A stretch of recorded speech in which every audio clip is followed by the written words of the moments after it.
चिट्ठी, नानी की चिट्ठी आई है।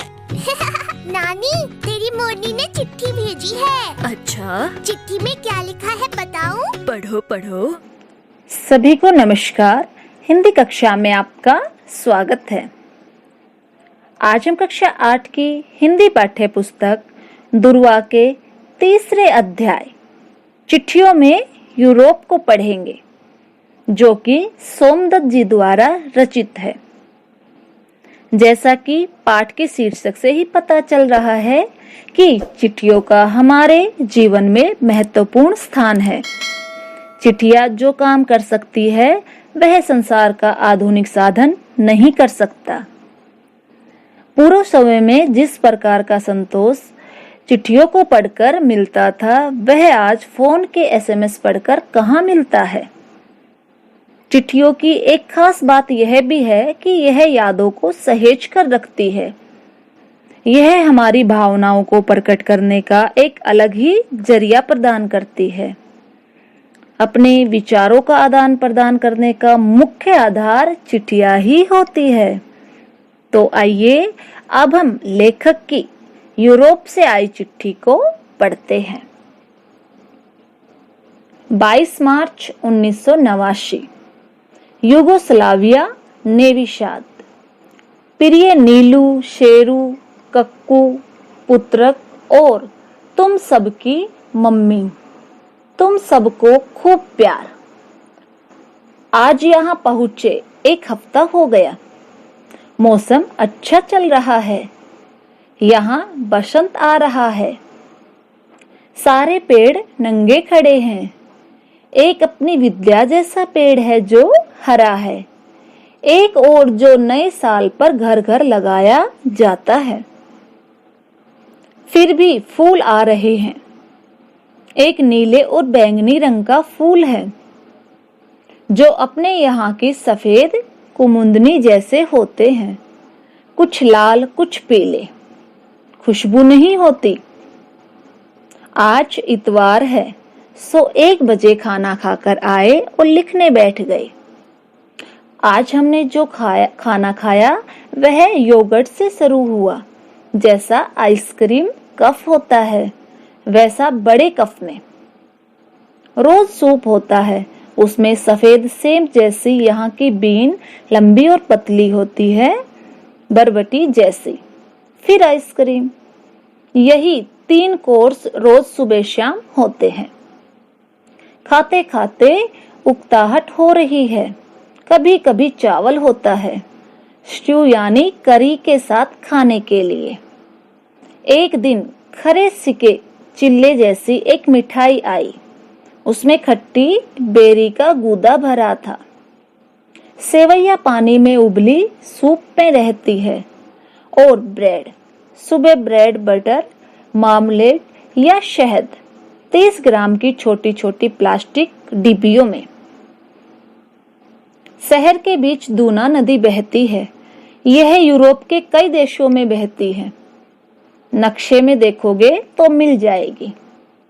नेविशाद शहर भी मिल जाएगा। हमने तुम लोगों के लिए इटली के सिक्के, यहाँ के सिक्के, एक सिक्का इंडोनेशिया का, मॉरिशस की कुछ टिकटें इकट्ठे किए हैं। चीजें यहाँ बहुत महंगी है। लोग कहते हैं मत खरीदो।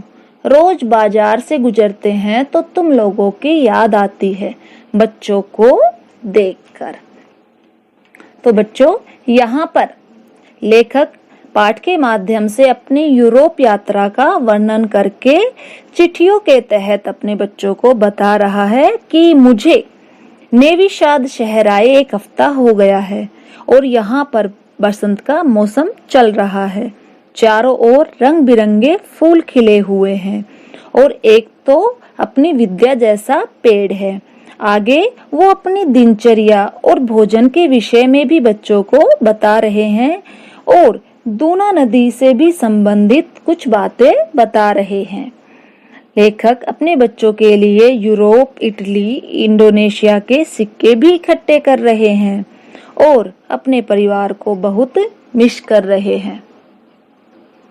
आगे जो नदी है उसमें बड़े बड़े यात्री जहाज चलते हैं, इस देश के भी और हंगरी के भी। कल हमने देखे यहाँ फुटबॉल बहुत खेलते हैं। 14 से 20 अप्रैल तक यहाँ विश्व टेबल टेनिस चैंपियनशिप होने वाली है। एक आध रोज देखेंगे बाजार में 20-20 मंजिल 10-10 मंजिल की बिल्डिंगे हैं। यहाँ इस शहर में हजारों वर्ष पहले आए भारतीयों की संतानें हैं। यूरोपीय मालूम होते हैं। यहीं की वेशभूषा, भाषा। लड़के स्केटिंग के बहुत शौकीन हैं। हमारे कमरे की खिड़की से खेल के मैदान दिखते हैं। इस समय एक मैदान में फुटबॉल मैच हो रहा है। एक टीम की वर्दी सफेद है, दूसरे की लाल। मैदान यहाँ से लगभग आधा फलांग दूर है, पर हमारा कमरा 5वीं मंजिल पर है, इसलिए साफ दिखता है। कमरे की खिड़की कमरे के बराबर ऊंची और चौड़ी है। अब हम लोग 22 हो गए हैं। 17 देश, Malta, Mauritius, Mexico, Bolivia, Nigeria, Mali, Angola, Bangladesh, Afghanistan, Egypt, Jordan, Indonesia, Bharat, चीन, कोरिया, थाईलैंड। नेपाल का एक लड़का दुभाषिया है, टंक प्रसाद ढकाल। कल हम लोग शहर से बाहर एक पोल्ट्री फार्म देखने जाएंगे यूनिवर्सिटी की बस से। कल दोपहर हमने शादी पार्टी के बाद एक घर जा रही दुल्हन भी देखी। अपनी खिड़की से सफेद कपड़े पहने थी, नीचे से ऊपर तक। सर पर सफेद टोपी जैसी दिख रही थी। 50 लोग थे। आगे के हाल बाद की चिट्ठी में लिखेंगे। तुम लोग गौतम से एरोग्राम मंगाकर हमको चिट्ठी लिखना। तुम सबको प्यार, अच्छे से रहना ताकि माँ को तकलीफ न हो। तुम्हारे पापा सोमदत्त। तो बच्चों, आपने यहाँ पर पढ़ा कि लेखक दूना नदी के विषय में बता रहे हैं, जो कि यूरोप के कई देशों में बहती है और इस नदी में बड़े बड़े जहाज चलते हैं। यहाँ फुटबॉल बहुत खेला जाता है और जहाँ पर लेखक रह रहे हैं वहाँ पर वो लोग 22 हैं और 17 देश। वहाँ पर एक ट्रांसलेटर भी है जो कि उन सब की बातों को आपस में समझा देता है।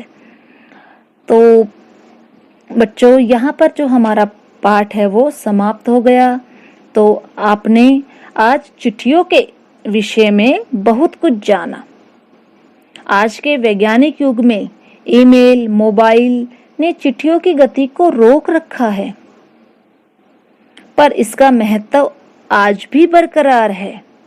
अकेले भारत में ही डाक में सबसे ज्यादा चिट्ठियां डाली जाती है, जो यह साबित करती है कि चिट्ठियां हमारे जीवन में कितनी अहमियत रखती है। इसलिए चिट्ठियों का चलन कभी खत्म नहीं होगा, यह नियमित रूप से चलती ही रहेगी। तो आज के लिए इतना ही।